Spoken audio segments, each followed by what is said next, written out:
നമ്മുടെ കണ്ണീരുകൾ പോലും കാണുന്ന ഒരു ദൈവമുണ്ട്.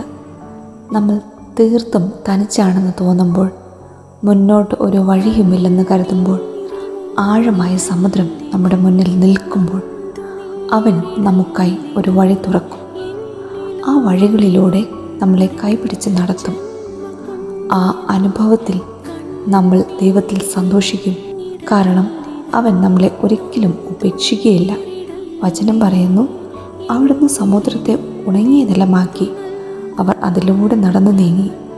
അവിടെ നമ്മൾ ദൈവത്തിൽ സന്തോഷിച്ചു.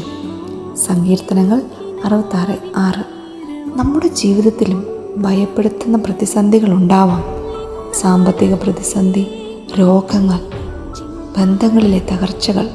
അത്തരം സാഹചര്യങ്ങളിൽ ഈ ദൈവത്തിൽ ആശ്രയിച്ച് നമുക്ക് മുന്നോട്ട് പോകാം. കാരണം ദൈവം നമുക്ക് വഴികൾ ഒരുക്കുന്നു.